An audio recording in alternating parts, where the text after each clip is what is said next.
Hi everyone. పాలిటీలో నేను రాసుకున్న short notes explain చేస్తున్నాను. ఫస్ట్ రాజ్యాంగం, దాని యొక్క ఇంట్రడక్షన్ చూద్దాం.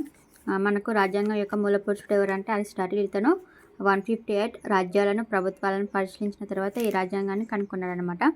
అయితే ఇతని యొక్క గ్రంథం ఏమిటి అంటే పాలిటీస్. ఇందులో ఈ పాలిటీస్లో ఏముంది అంటే రాజ్యాంగం, ప్రభుత్వాల వర్గీకరణ గురించి ఈ పాలిటీస్ గ్రంథంలో ఇతను చెప్పాడు. అయితే ఇద్దరు శాస్త్రవేత్తలు ప్లాటో, అరిస్టాటిల్, వీళ్ళు ఏమంటున్నారంటే ప్లాటో ఏమంటున్నారంటే తత్వవేత్తల ద్వారా పరిపాలన అనేది దీనికి సమర్థించాడు ప్లాటో అనే అతను. అరిస్టాటిల్ ఏమో చట్టబద్ధ పాలనను ఇతను సపోర్ట్ చేశాడు.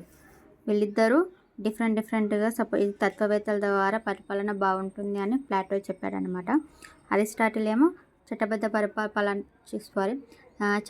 పాలన ద్వారా పరిపాలన బాగుంటుంది అని అరిస్టాటిల్ చెప్పాడు. అయితే అరిస్టాటిల్ ఏమంటున్నాడంటే వ్యక్తి పాలన కంటే చట్టబద్ధమైన పాలన శ్రేష్టమైనదని అరిస్టాటిల్ చెప్తున్నాడు అనమాట.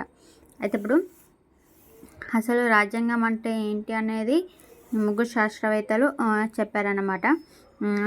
అతను ఫస్ట్ హెర్మన్ సైనర్. ఇతను ఏమన్నాడంటే ప్రభుత్వం యొక్క నిర్మాణాన్ని, ప్రభుత్వంలోని శాఖల మధ్య గల సంబంధాలను, ప్రభుత్వ లక్ష్యాలను, ఆశయాలను తెలియజేసే లిఖిత పత్రమే రాజ్యాంగం అని ఎవరన్నారంటే హెర్మన్ సైనర్ అన్నారు. అలాగే ప్రొఫెసర్ లికాక్ ఏమన్నాడంటే ప్రభుత్వ స్వరూపాన్ని తెలియజేసే లిఖిత అంశమే రాజ్యాంగం అని ఇతను ప్రొఫెసర్ లికాక్ అన్నాడనమాట. అయితే ఇంకొక శాస్త్రవేత్త ఏమన్నాడంటే ఒక దేశం అంటే రాజ్యం ప్రజల జీవన విధానాన్ని తెలియజేసే మౌలిక అంశం లేదా శాసనమే రాజ్యాంగం అని అరిస్టాటిల్ అన్నారనమాట.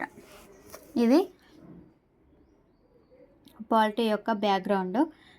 నెక్స్ట్ వీడియోలో ఇదంతా ఇంట్రడక్షన్ అనమాట, రాజ్యాంగం యొక్క ఇంట్రడక్షన్. నెక్స్ట్ దీని తర్వాత ఏంటో చూద్దాం.